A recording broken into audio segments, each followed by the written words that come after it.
उड़ान भरना है चाहे कोई बार गिरना पड़े, कि उड़ान भरना है चाहे कोई बार गिरना पड़े, सपना को पूरा करना है चाहे खुद से भी लड़ना पड़े। सो हेलो गाइस, मैं रोहतास तो आप देख रहे हैं आपका चैनल जेनेरेशन टीचर। तो आज अभी हम एलिमिनेशन मेथड है ना उसके बारे में पढ़ेंगे। एलिमिनेशन मेथड का जो बेसिक है वो अभी हम पढ़ेंगे। ओके, इसके बाद हम एक्सरसाइज 3.4 का क्वेश्चन एंड आंसर करेंगे। ओके, क्योंकि उसका जो क्वेश्चन है बेसिकली एलिमिनेशन मेथड और सब्स्टिट्यूशन मेथड के बारे में है, और सब्स्टिट्यूशन मेथड हम इससे पहले भी कर चुके हैं, तो आपको उसके बारे में मतलब सब्स्टिट्यूशन मेथड में कोई प्रॉब्लम नहीं है ना। तो अभी हम एलिमिनेशन मेथड क्या होता है वो समझेंगे। ओके, सबसे पहले तो देखो एलिमिनेशन है ना, एलिमिनेशन मतलब क्या होता है। देखो जैसे कि आप फ्री फायर एक गेम खेलते हो, फ्री फायर गेम में आप क्या करते हो, जब क्लास स्क्वाड यहाँ का क्लासिक बरमुडा, तो देखो वहाँ पे आप एंट्री करके एंट्री करके जब खेलते नहीं हो, फिर आप वापस एग्जिट करके अपना होम पेज पे आ जाते हो है ना। तो उसमें क्या होता है कि देखो आप मैदान गए, बैटल ग्राउंड गए है ना, फ्री फायर फौजी में गए, लेकिन वहाँ पे आप खेले नहीं, आप वापस आ गए है ना, आप वापस रिटर्न आ गए एग्जिट करके, या फिर आप जोन में ही मर गए, आपको कोई बंदा किल नहीं किया है ना। देखो जब एक बंदा दूसरा बंदा किल करता है तो लिखा होता है कि दिस बंदा इज किल्ड बाय ये है ना, लेकिन आप जब आपको कोई मारेगा नहीं, आप खुद ही एग्जिट कर दोगे या फिर आप खुद ही जोन में ही मर जाओगे, तो उसी टाइम क्या लिखा होता है कि ये एलिमिनेशन हो गया है ना, एलिमिनेशन हो गया है ना। तो बिल्कुल उसी तरह से हम मतलब एलिमिनेशन करना है हमें, मतलब इनको देखो ये तो खुद ब खुद एलिमिनेशन नहीं होंगे, यानी कि हाँ खुद ब खुद ये बाहर नहीं जाएंगे, लेकिन हम इनको बाहर लेके जाएंगे, मतलब एक्सिट कराएंगे। ओके, एलिमिनेशन कराएंगे। तो कैसे करते हैं, देखो एलिमिनेशन मेथड है ना, और देखो एलिमिनेशन मेथड में क्या होता है, हमें क्या करना पड़ता है। देखो जैसे कि देखो इधर 2x + 3y = 5 ये हमारा इक्वेशन 1 है, और इधर 3x + 6y = 3 ये हमारा इक्वेशन 2 है। तो देखो यहाँ पे क्या करना पड़ेगा, एलिमिनेशन है ना, एलिमिनेट करना पड़ेगा है ना, किसी भी टर्म को मुझे एलिमिनेट करना पड़ेगा है ना। तो एलिमिनेट करना पड़ेगा, यानी देखो जैसे कि 2x को और इधर 3x है, तो इन दोनों में से, और इधर 3y 6y, तो मुझे किसी भी एक टर्म को, यानी x वाला टर्म को या फिर y वाला टर्म को मुझे एलिमिनेट करना पड़ेगा है ना, एलिमिनेट करना पड़ेगा, यानी इनको जीरो बनाना पड़ेगा है ना। अब जीरो समझो, ओके, एलिमिनेट यानी जीरो, एलिमिनेशन करना पड़ेगा यानी इनको जीरो बनाना पड़ेगा। ओके, जितना बड़ा भी नंबर हो। तो देखो इधर 2x है और इधर 3x है, तो 2x और 3x को मैं जीरो कैसे बना सकता हूँ। तो अगर देखो अगर 2x मेरा 3 बन जाएगा है ना, अगर 2x मेरा 3 किसी भी तरह अगर 2x को मैं 3x बना दूंगा, तो 3x से अगर 3x माइनस कर दूंगा तो जीरो हो जाएगा, होगा कि नहीं, बिल्कुल होगा।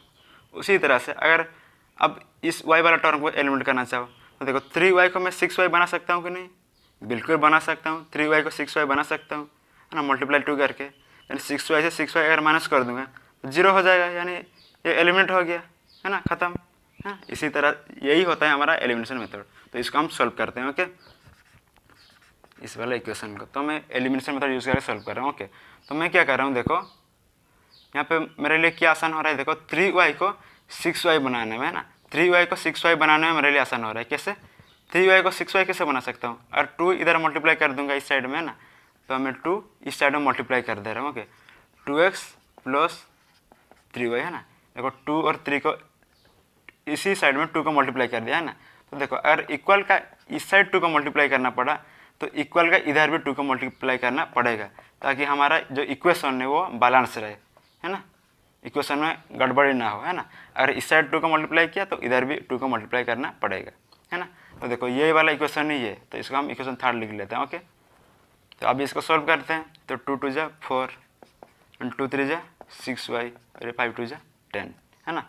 तो ओके, तो सॉरी इसको हम इक्वेशन 3 मार्क्स डाल लेते हैं। ओके, यही तो इसको सॉल्व किया यही हुआ है ना, ये तो इक्वेशन है, तो ये हमारा इक्वेशन 3 है। तो देखो मतलब इसी वाला इक्वेशन ही यही है। ओके, कोई चेंज नहीं है, सिर्फ हम 2 को बोथ साइड में मल्टीप्लाई कर दिया। ओके, अभी देखो ये जो इक्वेशन मेरा 4x + 6y = 10 बन गया है, तो अभी ये हमारा इक्वेशन क्या है, 3x + 6y = 3। तो देखो अभी देखो किसी तरह से देखो मैं इस 3y के बदले 6y ला चुका हूँ है ना। तो देखो 6y इक्वल आ रहे हैं, तो 6y और 6y को मैं जीरो कैसे बना सकता हूँ, मतलब 6y को मैं एलिमिनेट कैसे कर सकता हूँ है ना, एलिमिनेट कैसे कर सकता हूँ। और 6y से माइनस कर दूंगा 6y तो जीरो हो जाएगा है ना। एलिमिनेट कर दूंगा, तो वैसे ही करते हैं। तो 4x से 3x माइनस हुआ तो x रहेगा। देन 6y से माइनस करेंगे 6y तो 0, 10 से माइनस 3 तो 7। तो देखो यहाँ से मेरा x का वैल्यू कितना मिल रहा है 7, है ना। देखो y को एलिमिनेट करके मैं x का वैल्यू निकाला, अगर आप चाहो तो x को एलिमिनेट करके y का वैल्यू निकाल सकते हो। Okay, no problem. x equal to 7 हो गया। तो देखो अगर x का वैल्यू मिल गया, अभी मुझे y का वैल्यू चाहिए, तो अभी y का वैल्यू के लिए मैं क्या करूँगा, अभी x का इसी वाला वैल्यू को किसी भी इक्वेशन में इन तीनों में से पुट कर दो, निकल जाएगा। ओके, तो मैं क्या कर रहा हूँ, सेकंड वाला इक्वेशन में पुट कर दे रहा हूँ। Okay, 3x plus 6y equal to 3, है ना। इसमें x का वैल्यू 7, तो 3x का जगह 7 प्लस 6y इक्वल टू 3, तो 3 7 21 प्लस 6y इक्वल टू 3। तो यहाँ से 6y इक्वल टू 21 उधर चला जाएगा तो इधर प्लस में, इधर जाएगा तो माइनस 21, देन 3 माइनस 21 माइनस 18, है ना। 6y then y equal to 6 उधर जाएगा तो माइनस 18 बाई 6, तो 6 3 जा 18 यानी माइनस 3, है ना। तो y इक्वल टू यहाँ पे क्या हो रहा है -3, है ना। तो यहाँ पे y मेरा क्या आ रहा है -3 और x मेरा क्या आ रहा है 7 आ रहा है ना। तो ये रहा मेरा एलिमिनेशन मेथड, है ना। मतलब मुझे किसी तरह से x वाला टर्म को या फिर y वाला टर्म को मुझे एलिमिनेट कर देना है ना। तो अगर मैं x वाला टर्म को एलिमिनेट करूँ तो y का वैल्यू मिल जाएगा, अगर मैं y वाला टर्म को एलिमिनेट करूँ तो x का वैल्यू मिल जाएगा, है ना। तो अगर x का वैल्यू मिल गया तो y भी मिल जाएगा, और y का वैल्यू मिल गया तो x भी मिल जाएगा, है ना। तो देखो बिल्कुल इसी तरह से हम और एक इक्वेशन ट्राई करते हैं। ओके, हम अच्छे से समझेंगे, इसीलिए मैं और एक इक्वेशन यहाँ पे सॉल्व कर दे रहा हूँ आपके लिए। ओके, तो इक्वेशन बताओ जो भी है आपका दिमाग में। तो मान लेता हूँ 2x plus 6y equal to 10। Okay, ये एक इक्वेशन है। और एक इक्वेशन क्या हो सकता है 3x plus 2y equal to 5। Okay, ये एक इक्वेशन है, ये इक्वेशन 1 इक्वेशन 2। ओके, देखो ये 2x है, ये 3x है, 6y है, 2y है, 10 5 है। तो मैं क्या कर रहा हूँ देखो, हाँ 2y को 6y बना सकता हूँ कि नहीं, बना सकता हूँ, है ना। 2y को 6y बना सकता हूँ कि नहीं, बिल्कुल बना सकता हूँ। कैसे बना सकता हूँ 2y को 6y, अगर मैं इसको 3 से मल्टीप्लाई कर दूँ ना, 3 2 6 हो जाएगा, है ना। तो मैं क्या कर रहा हूँ, इस सेकंड वाला इक्वेशन में 3 मल्टीप्लाई कर दे रहा हूँ। Okay, 3x plus 2y। तो देखो अगर इस साइड 3 में मल्टीप्लाई किया तो इस साइड भी 3 से मल्टीप्लाई करना पड़ेगा, 5 3 जा। ओके, अब इसको सॉल्व करते हैं, 3 3 जा 9, 3 2 जा 6y, 5 3 जा 15, है ना। तो ये रहा मेरा इक्वेशन थर्ड। ओके, तो इक्वेशन 2 से ही इसको बनाया। ओके, अलग कुछ नहीं, सिर्फ 3 को मल्टीप्लाई किया बोथ साइड में। ओके, तो ये रहा मेरा इक्वेशन 3।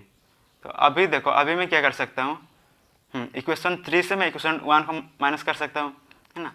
कैसे देखो, इक्वेशन 1 क्या है, ये 2x plus 6y equal to 10, ये मेरा इक्वेशन 1 है। तो देखो अभी 6y और देखो 6y, है ना।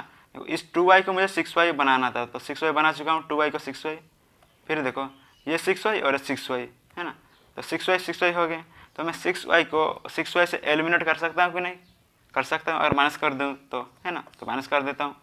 तो 9x से माइनस 2x तो 7x, देन 6y से माइनस 6y 0, 10 से 15, सॉरी 15 से 10 माइनस तो 5, है ना। तो यहाँ से 7x इक्वल टू 5 और x इक्वल टू 7 उधर जाएगा तो 5/7, है ना। तो देखो अगर x का वैल्यू 5/7 मिल चुका है, तो अभी मुझे y का वैल्यू चाहिए, तो क्या करूँगा, x का इसी वाला वैल्यू को आप किसी भी इक्वेशन में पुट कर सकते हो, है ना।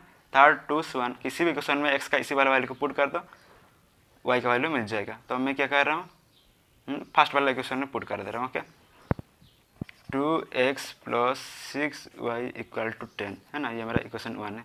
तो इसमें मैं x का वैल्यू 5/7, तो 2x के बदले 5/7 प्लस 6y इक्वल टू 10।